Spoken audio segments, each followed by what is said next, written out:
నిర్మల్ జిల్లా భైంసా పట్టణంలో నేటితో వినాయక నవరాత్రులు ముగియనున్నాయి. ఈ రోజు మధ్యాహ్నం నిమజ్జన శోభాయాత్ర ప్రారంభమవుతుంది. అయితే మొదటి నుంచి భైంసా సున్నిత ప్రాంతం కావడంతో పోలీస్ యంత్రాంగం ప్రత్యేక దృష్టి పెట్టింది. గతంలో నిమజ్జన సమయంలో మతకలహాలు జరిగినప్పటికీ గత 2 ఏళ్లుగా భైంసా పట్టణంలో నిమజ్జనం ప్రశాంతంగా జరుగుతుంది. ప్రశాంతంగా నిమజ్జనం జరగడం కోసం జిల్లా పోలీసులు ఎలాంటి చర్యలు చేపట్టారు? తదితర అంశాలపై జిల్లా ఎస్పీ డాక్టర్ జానకి శర్మిలతో మా ప్రతినిధి శ్రీనివాస్ ఫేస్ టు ఫేస్. నేటితోటి గణేష్ నవరాత్రులు ముగిస్తున్నాయి. ఈరోజు నిమజ్జనం జరుగుతుంటాయి. అయితే తెలంగాణ మొత్తంలో ఉన్న నిమజ్జనానికి భైంసా అనేది ఒక సెన్సిటివ్ ప్లేస్ కాబట్టి అక్కడ నిమజ్జనాన్ని అందరు దృష్టి కేంద్రీకరిస్తారు. పోలీస్ డిపార్ట్మెంట్ కానీ అన్ని డిపార్ట్మెంట్లు అక్కడ దృష్టి కేంద్రీకరిస్తారు. అయితే గత 2 సంవత్సరాల నుంచి ప్రశాంతంగా నడుస్తుంది. ఇక్కడ నిర్మల్ ఎస్పీ జానకి శర్మిల గారు నిర్వహిస్తున్నారు 2 సంవత్సరాల నుంచి. మరి ఇప్పుడు ఈ సంవత్సరం ఏ విధంగా ఉందో తెలుసుకుందాం. చెప్పండి మేడం, గత 2 సంవత్సరాల నుంచి ప్రశాంతంగా నడుస్తుంది. ఇప్పుడు ఏ విధంగా ఏర్పాటు చేశారు? గత సంవత్సరం కూడా మన భైంసాలో గణేష్ నిమజ్జనం చాలా ప్రశాంతంగా వైభవోపేతంగా జరిగింది. ఈరోజు గణేష్లో మొన్న 2 డేస్ బ్యాక్ ముదోల్లో తానూరులో అయిపోయినాయి. ఇవాళ భైంసాలో ఉంది. భైంసాలో దగ్గర ఒక 200 నుంచి 300 వరకు విగ్రహాలు నిమజ్జనం ఉంది. వీటన్నిటి కోసం కూడా మనం 600 మందితో బందోబస్తు ఏర్పాటు చేశాము. ఒక 100 సీసీ కెమెరాలు ఎక్స్ట్రా పెట్టించాము రెగ్యులర్ ఉండేదానికంటే కూడా. ఈ సీసీ కెమెరాస్ ద్వారా మనము రెగ్యులర్ మానిటరింగ్ చేస్తాము. అండ్ రూఫ్ టాప్స్ మీద కూడా బందోబస్తు చేశాము. మన శివంగి టీం కూడా పార్టిసిపేట్ చేస్తున్నారు. దీనికోసము మనము 2 ఏఎస్పీలు, ఒక అడిషనల్ ఎస్పీ, దాంతోపాటు ఒక 600 మంది సిబ్బందితో బందోబస్తు చేస్తుంది. భైంసా పట్టణం అనేది మహారాష్ట్రకు దగ్గర ప్రాంతం. అక్కడ నుంచి అల్లరిముఖలు వచ్చి ఇక్కడ గొడవ చేసే ప్రభావం అని చెప్పేసి ఇక్కడ గతంలో సంఘటన జరిగినాయి తెలుస్తుంది. మరి ఇప్పుడు ఏ విధంగా వాళ్ళను నిఘా పెట్టారు వాళ్ళ మీద? మేము కంప్లీట్ ఇన్ఫర్మేషన్ తీసుకుంటున్నాము. అట్లాంటి ఛాన్స్ ఏం లేదు. మనము లాస్ట్ 2 ఇయర్స్ నుంచి కూడా చూస్తే అట్లాంటి ఒక చర్యలు ఏం లేవు. కానీ మా జాగ్రత్తలో మేము ఉండడం కోసం నిఘా పెట్టాము. తర్వాత ఇంటర్ బార్డర్ చెక్ పోస్టులు పెట్టాము. మహారాష్ట్ర బార్డర్ ఎక్కడైతే ఉందో అక్కడంతా లాస్ట్ 10 డేస్ నుంచి చెక్ పోస్టులు నడుస్తుంది. ఆల్మోస్ట్ భైంసా పట్టణం మొత్తం మీ హ్యాండ్ ఓవర్ అనుకోవచ్చు. ప్రస్తుతానికి భైంసా అంతా కూడా మంచిగా కవర్ చేశాము. టోటల్ అంతా కవర్ అయ్యేలాగా అన్ని ఇంపార్టెంట్ ప్లేసెస్, తర్వాత ఎక్కడెక్కడైతే గొడవలు జరిగే ఆస్కారం ఉందో అక్కడంతా కూడా ప్రాపర్ బందోబస్తు చేశాము. బ్యారికేడింగ్ చేశాము. అన్ని రకాల జాగ్రత్తలు తీసుకున్నాం. బైంసాలో, నిర్మల్లో, ఖానాపూర్లో ఏమైతే సీసీ కెమెరాస్ ఉన్నాయో సమస్యాత్మక ప్రాంతాల్లో, మత కల్లోలాలు జరిగే ఛాన్సెస్ ఉన్న ప్రాంతాల్లో ఏవైతే ఉన్నాయో ఆ సీసీ కెమెరాస్ అన్నీ కూడా హైదరాబాద్లో ICCCకి అనుసంధానం చేయబడింది. ఇది సీఎం గారు ఆదేశానుసారం ఈ సీసీ కెమెరాస్ అన్నీ కూడా హైదరాబాద్లో మానిటరింగ్ చేస్తున్నారు. అక్కడి నుంచి కూడా మానిటరింగ్ నడుస్తుంది. ఈ భైంసా పట్టణంలో అన్ని రకాల జాగ్రత్తలు తీసుకున్నాం. అంతే 100 సీసీ కెమెరా ఎక్కువ పెట్టేసి నిఘా నేతలతోటి మా భైంసా కంట్రోల్ అని చెప్పేసి. కెమెరామ్యాన్ సురేష్ తోటి శ్రీనివాస్, రాజ్ న్యూస్, భైంసా నుండి.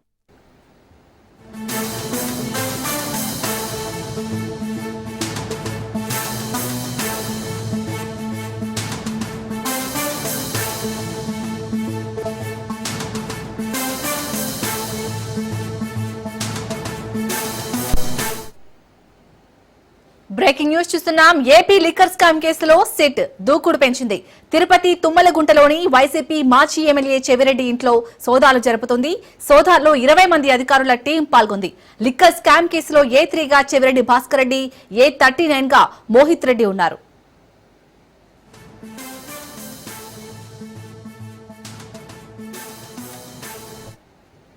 ఏపీ లిక్కర్ స్కామ్ కేసులో సిట్ దూకుడు పెంచింది. తిరుపతి తుమ్మలగుంటలోని వైసీపీ మాజీ ఎమ్మెల్యే చెవిరెడ్డి ఇంట్లో సోదాలు జరుపుతోంది. సోదాలో 20 మంది అధికారుల టీం పాల్గొంది. లిక్కర్ స్కామ్ కేసులో A3గా చెవిరెడ్డి భాస్కర్ రెడ్డి, A39గా మోహిత్ రెడ్డి ఉన్నారు.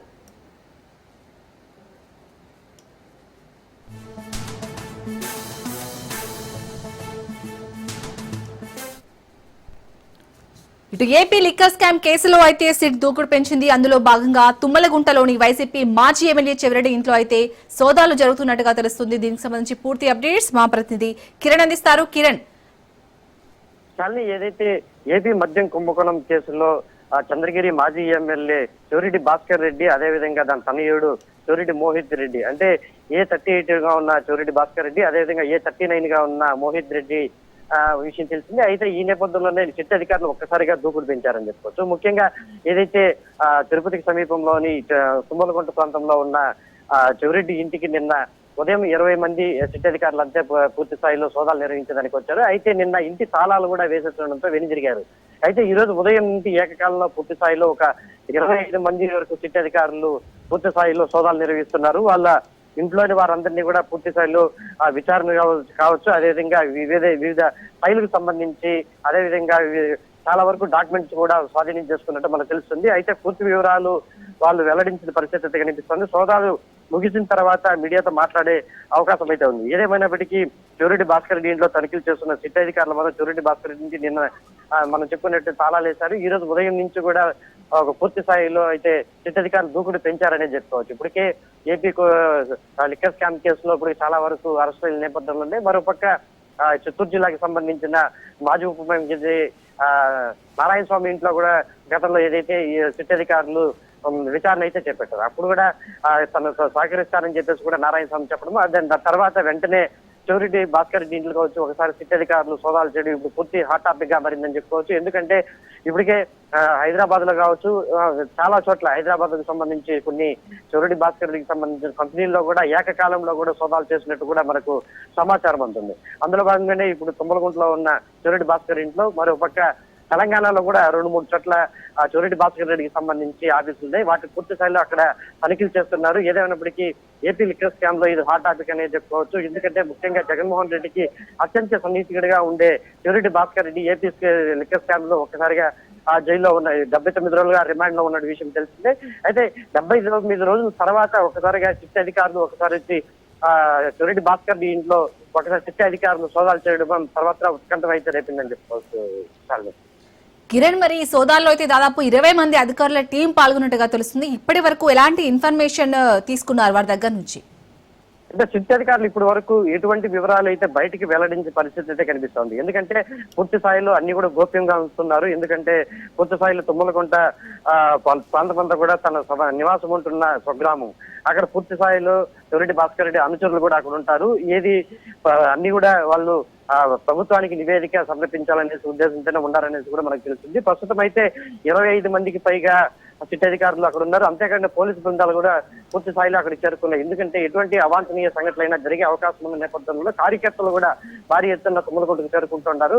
అసలు ఏంది అనేసి ఇప్పటికే చెవిరెడ్డి మోహిత్ రెడ్డి బెయిల్ మీద బయట ఉన్న విషయం తెలిసిందే. అయితే చెవిరెడ్డి మోహిత్ రెడ్డికి అనుచరులు కూడా భారీ స్థాయిలో తుమ్మలకుంటకు చేరుకునే పరిస్థితి అయితే కనిపిస్తుంది. అయితే ఏదేమైనప్పటికీ సిట్ అధికారులు దూకుడు పెంచారు. మరి సిట్ అధికారులు చెవిరెడ్డి భాస్కర్ రెడ్డిని తనిఖీలు చేస్తున్నారు. మరి ఎటువంటి డాక్యుమెంట్స్ తీసుకున్నారు అనేది మాత్రం వాళ్ళు గోప్యంగా ఉంచారు. మరి అంటే సాయంకాలం లోపల వాళ్ళు ఏమన్నా ఈ డాక్యుమెంట్స్ సంబంధించి కావచ్చు పూర్తి వివరాలైనా వెల్లడించే అవకాశం అయితే కనిపిస్తా ఉంది. Right, thank you Kiran.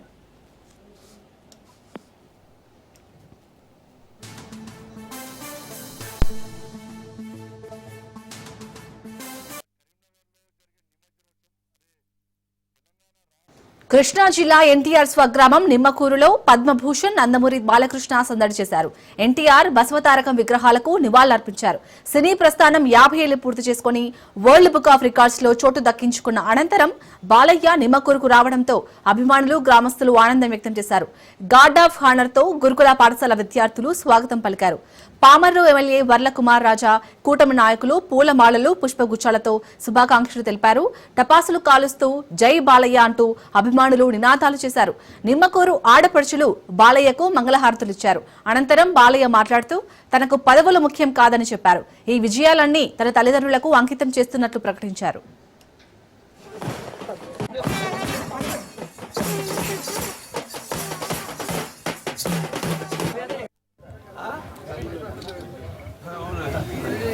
జోహార్ అన్న ఎన్టీఆర్, జోహార్ అన్న ఎన్టీఆర్, జోహార్ అన్న ఎన్టీఆర్, జై బాలయ్య, జిందాబాద్ బాలయ్య బాబా, జై బాలయ్య, జోహార్ ఎన్టీఆర్, జోహార్ ఎన్టీఆర్, జోహార్ పోస్టర్ గారు, జోహార్ పోస్టర్ గారు, జోహార్ పోస్టర్ గారు.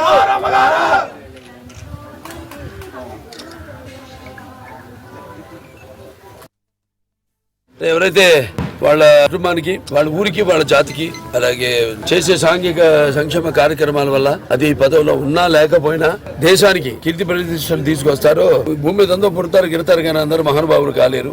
అంటే ఒక మనిషి మహోన్నత విద్యా పథంలో నడవాలంటే సంకల్పం కావాలి, అక్కడ దీక్ష పొందాలి, నీ దారిలో నడవాలి అన్నది నేను మా నాన్నగారి దగ్గర నుంచి నేర్చుకుంది. ఇప్పుడు రామారావు గారు ఆయన కేవలం నటుడు గారు కాకుండా ఆయన ముఖ్యమంత్రి అయిన తర్వాత ఏ కార్యక్రమం మొదలుపెట్టినా, ప్రభుత్వ కార్యక్రమాలు పథకాలు మొదలుపెట్టినా అది మన ఆయన పుట్టిన ఊరిని మర్చిపోకుండా ఇక్కడి నుంచే ప్రారంభించేవారు.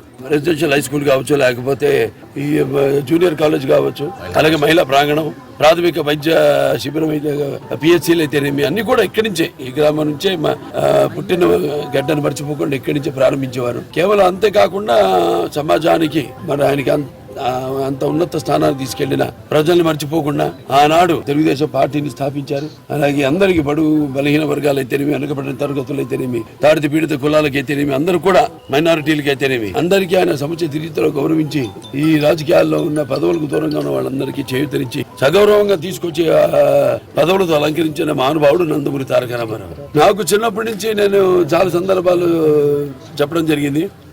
నాకు ఇంత ధనిమైన జన్మనిచ్చి నన్ను మీ అందరి గుండెల్లో ఆయన ప్రతిరూపంగా నిలిపినందుకు దైవాంశ సంభూతుడు, విశ్వానికి నట రూపం ఎలా ఉంటుందో చూపించిన కారణ జన్ముడు నా తండ్రి గురువు దైవం నందమూరి తారక రామారావు గారు.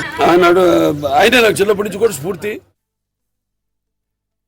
ఎవరైతే వాళ్ళ కుటుంబానికి, వాళ్ళ ఊరికి, వాళ్ళ జాతికి, అలాగే చేసే సాంఘిక సంక్షేమ కార్యక్రమాల వల్ల అది పదవిలో ఉన్నా లేకపోయినా దేశానికి కీర్తి ప్రతిష్టలు తీసుకొస్తారో. భూమి మీద అందరూ పుడతారు గిడతారు కానీ అందరూ మహానుభావులు కాలి. కామారెడ్డి జిల్లాలో ఇవాళ ముఖ్యమంత్రి రేవంత్ రెడ్డి పర్యటించనున్నారు. జిల్లాలో వరద ప్రభావిత ప్రాంతాలను సందర్శించనున్నారు. హైదరాబాద్ నుంచి హెలికాప్టర్లో తాడ్వాయి మండలం ఎర్రపహడ్ చేరుకోనున్నారు. లింగంపేటలో వరదలకు దెబ్బతిన్న లింగంపల్లి కుర్తు R&B బ్రిడ్జ్ ని ముఖ్యమంత్రి పరిశీలించనున్నారు. బుడిగడ గ్రామంలో దెబ్బతిన్న పంట పొలాలను పరిశీలిస్తారు. కామారెడ్డి మున్సిపాలిటీలో దెబ్బతిన్న రోడ్లను జిఆర్ కాలనీని సందర్శించనున్నారు. అనంతరం కామారెడ్డి ఐడీఓసీలో ఫోటో ఎగ్జిబిషన్ ను సందర్శించి వరద నష్టంపై జిల్లా అధికారులతో సమీక్ష సమావేశం నిర్వహించనున్నారు.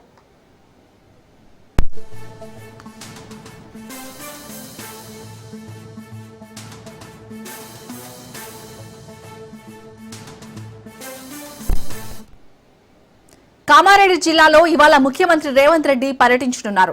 జిల్లాలో వరద ప్రభావిత ప్రాంతాలను సందర్శించనున్నారు. హైదరాబాద్ నుంచి హెలికాప్టర్లో తాడ్వాయి మండలం ఎర్రపహడ్ చేరుకోనున్నారు. లింగంపేటలో వరదలకు దెబ్బతిన్న లింగంపల్లి కుర్దు R&B బ్రిడ్జ్ ని ముఖ్యమంత్రి పరిశీలించనున్నారు. బుడిగడ గ్రామంలో దెబ్బతిన్న పంట పొలాలను పరిశీలిస్తారు. కామారెడ్డి మున్సిపాలిటీలో దెబ్బతిన్న రోడ్లను జిఆర్ కాలనీని సందర్శించనున్నారు. అనంతరం కామారెడ్డి ఐడీఓసీలో ఫోటో ఎగ్జిబిషన్ ను సందర్శించి వరద నష్టంపై జిల్లా అధికారులతో సమీక్షా సమావేశం నిర్వహించనున్నారు.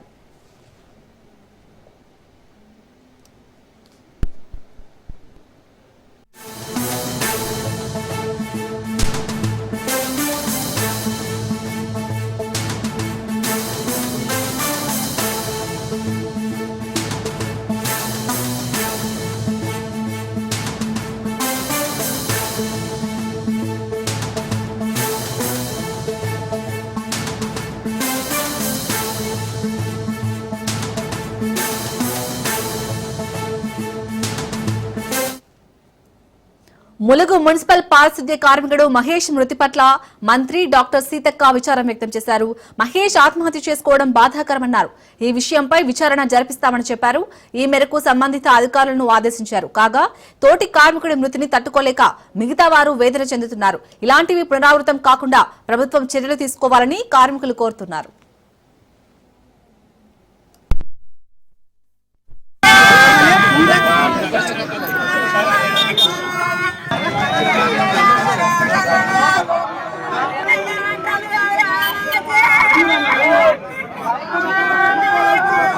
కుటుంబానికి వర్ధిల్లాలి మున్సిపల్ కార్మికుల ఐక్యత, వర్ధిల్లాలి మున్సిపల్ కార్మికుల ఐక్యత, వర్ధిల్లాలి మున్సిపల్ కార్మికుల ఐక్యత.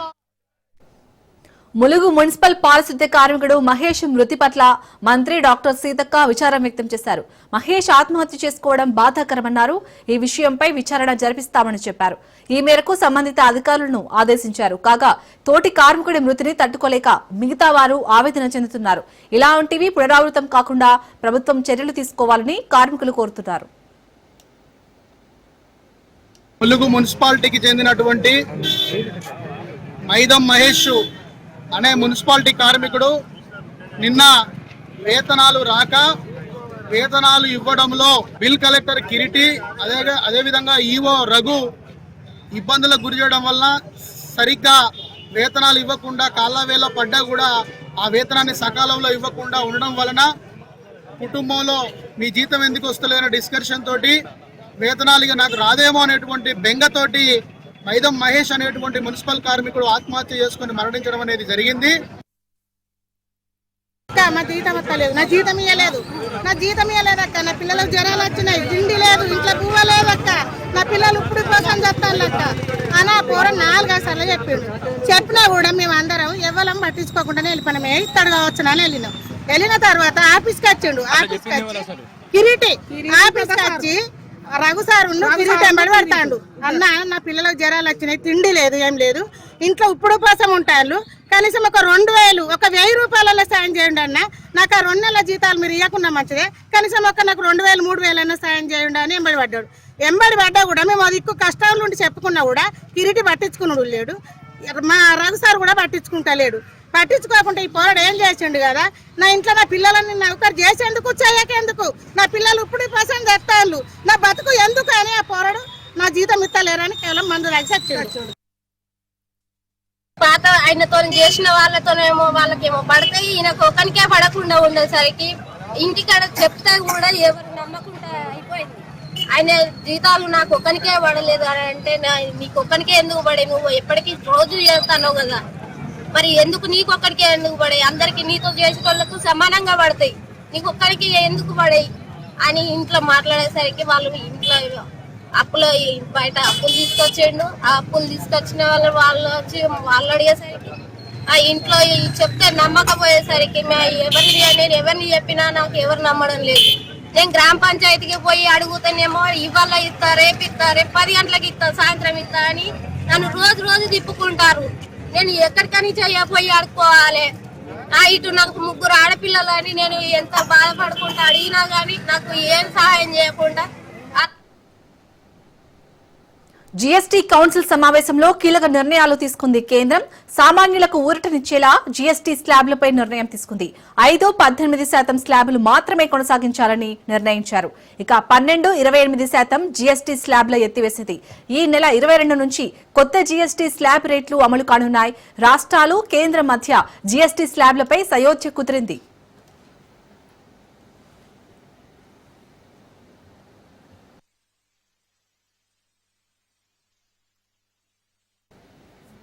జీఎస్టీ స్వరూపంలో కీలక మార్పులు రానున్నాయి. ప్రస్తుతం ఉన్న 4 స్లాబ్ల బదులు ఇకపై 2 కొనసాగనున్నాయి. వాటిలో ఒకటి 5% కాగా రెండోది 18%.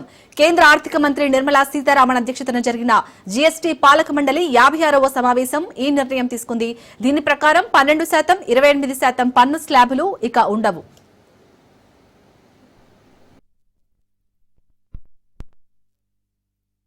గుట్కా, పొగాకు ఉత్పత్తులు, సిగరెట్లపై మినహా మిగిలిన ఉత్పత్తులపై పన్ను మార్పులు ఈ నెల 22 నుంచి అమల్లోకి రానున్నాయి. తల నూనెలు, కార్న్ఫ్లేక్స్, టీవీలు, వ్యక్తిగత ఆరోగ్య ఉత్పత్తులు, జీవిత బీమా పథకాలు వంటి వాటిపై పన్ను తగ్గనుంది. రోటీ, పరోటాలపై జీఎస్టీ తొలగించారు. ప్రాణాధార ఔషధాలపై ఎటువంటి పన్ను లేదు. ఖరీదైన కార్లు, పొగాకు ఉత్పత్తులు, సిగరెట్లపై ప్రత్యేకంగా 40% స్లాబ్ను ప్రతిపాదించారు.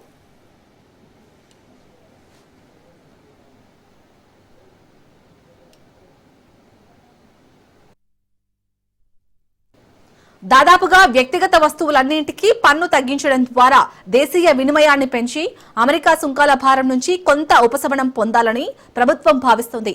దేశీయ వాణిజ్యాన్ని పరుగు పెట్టించేందుకు వినియోగాన్ని గణనీయంగా ప్రోత్సహించే దిశగా నిర్ణయాలు తీసుకున్న జీఎస్టీ మండలి పండగ సీజన్ను మరింత ఉత్సాహభరితంగా మార్చింది. వ్యక్తిగత బీమా పథకాలపై జీఎస్టీ రద్దు చేయడం కోట్ల మందికి బీమాను చేరువ చేసేందుకు ఉపయోగపడుతుంది.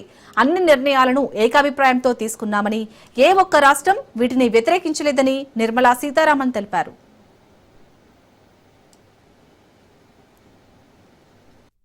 I'm sure all of you are interested in knowing about automotive sector, about which you've been frequently asking us. From 28 to 18% on small cars and motorcycles which are equal to or below 350 cc. reduction of GST from 28 to 18 on buses, trucks and ambulances. Uniform rate of 18% on all auto parts, irrespective of their HS code. Three-wheelers from 28 to 18 again. So I move to one very important thing on correction of inverted duty. The long pending inverted duty structure problem is getting corrected for the man-made textile sector by reducing GST rate on man-made fiber from 18% to 5% and man-made yarn from 12 to 5%.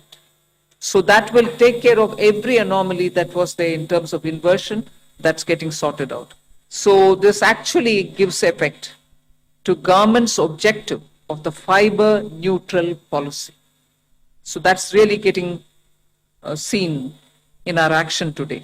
We are also correcting the inverted duty structure problem in fertilizer sector by reducing GST from 18% to 5% on sulfuric acid, nitric acid and ammonia, which are very important for the fertilizer sector. జీఎస్టీపై BJP రాష్ట్ర అధ్యక్షుడు రామచంద్రరావు మాట్లాడుతున్నారు. Live లో చూద్దాం.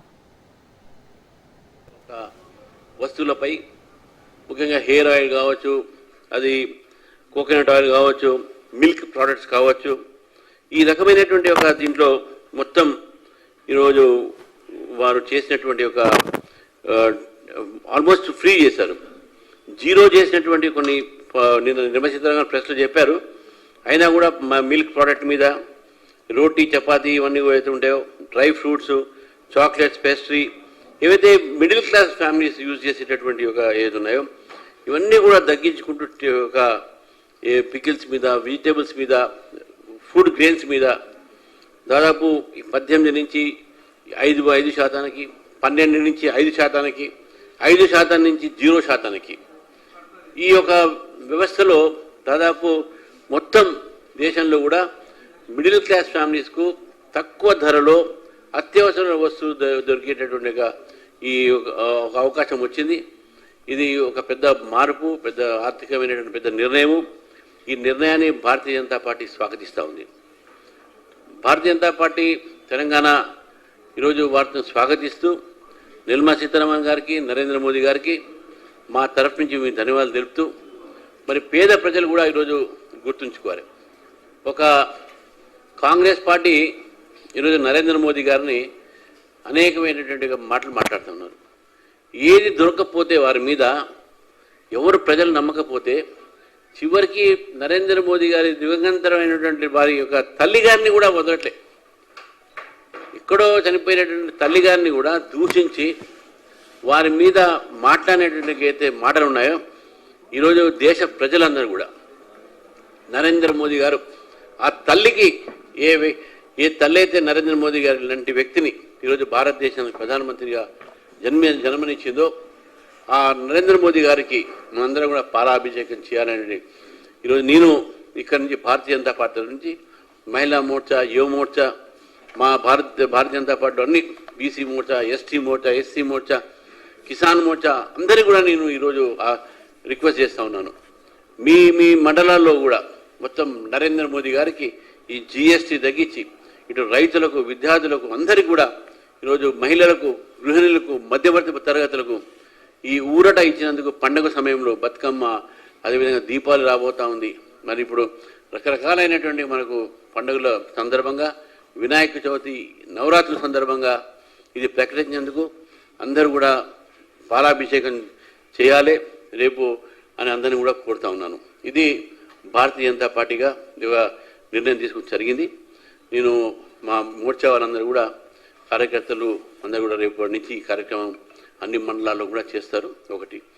రెండోది, రేపు 6వ తారీఖు నాడు ఇది భాగ్యనగర్ గణేష్ ఉత్సవ సమితి సందర్భంగా వారు కార్యక్రమం చేసిన కూడా అమిత్ షా గారు హైదరాబాద్కు వస్తున్నారు. ఇది కేవలం మీ సూచనకు, ఇన్ఫర్మేషన్ కోసం మాత్రమే. 1:30కి వచ్చి మళ్ళీ వారు 5 o'clock వెళ్ళిపోతారు.